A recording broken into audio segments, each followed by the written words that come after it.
ನಮ್ಮ ದೇಶದಲ್ಲಿ tuberculosis is also very common. So few symptoms are actually overlap ಇರುತ್ತೆ, tuberculosis and lung cancer. So both are if not treated early it can become deadly. So ಪೇಷಂಟ್ಗಳು ಎಷ್ಟು ಬೇಗ ಬಂದು doctor ಹತ್ರ ತೋರಿಸ್ಕೊಂಡು ಪರೀಕ್ಷೆ ಮಾಡಿಸ್ಕೊತಾರೆ ಅಷ್ಟು ಬೇಗ we can pick them early. So early pickup ಆದಷ್ಟು ನಮಗೆ ಆಪ್ಷನ್ಸ್ ಇರುತ್ತೆ, ಟ್ರೀಟ್ಮೆಂಟ್ ಆಪ್ಷನ್ಸ್ ಇರುತ್ತೆ. ಅರ್ಲಿ ಪಿಕಪ್ ಸ್ಟೇಜ್ 1 ಪಿಕಪ್ ಆದರೆ ಸ್ಟೇಜ್ 1A 2A ಆ ಥರ ಪಿಕಪ್ ಆದ್ರೆ we have got more options to treat. Once it crosses stage 3 and 4 ಬರೀ ನಮಗೆ ಪ್ಯಾಲಿಯೇಟಿವ್ ಕೇರ್ ಅಷ್ಟಿಗೆ ಬಂದ್ಬಿಡುತ್ತೆ. ಲಂಗ್ ಕ್ಯಾನ್ಸರ್ ಬಗ್ಗೆ ಸಾಮಾನ್ಯ ಜನರಿಗೆ ಅವೇರ್ನೆಸ್ ಎಸ್ಪೆಷಲಿ ಇರಲೇಬೇಕು, ಎಸ್ಪೆಷಲಿ ಮೆಟ್ರೋಪಾಲಿಟನ್ ಸಿಟಿಗಳಲ್ಲಿ ಯಾರ್ಯಾರು ವಾಸ ಮಾಡ್ತಿರ್ತಾರೆ.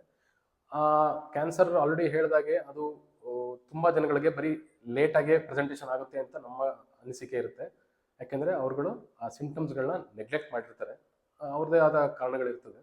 ಸೊ ಹೆಚ್ಚು ಜನ ಅದರ ಬಗ್ಗೆ ತಿಳ್ಕೊಳ್ಳೋದ್ರಿಂದ ಹೆಚ್ಚು ಜನಗಳಿಗೆ ಬೇಗ ಅದು ಮೆಸೇಜ್ ರೀಚ್ ಆಗಿ ಸ್ವಲ್ಪ ಬೇಗ ಡಾಕ್ಟರ್ ಹತ್ರ ಬಂದರೆ ಆಸ್ ಎ ಹೋಲ್ ಕಮ್ಯುನಿಟಿ ಲೆವೆಲಲ್ಲಿ we can reduce the morbidity and mortality. ಎಲ್ಲರೂ ನಾವು ಮಾರ್ಟಾಲಿಟಿ ಬಗ್ಗೆ ತಲೆ ಕೆಡಿಸ್ಕೊತಾ ಇರ್ತೀವಿ, but morbidity is also quite high.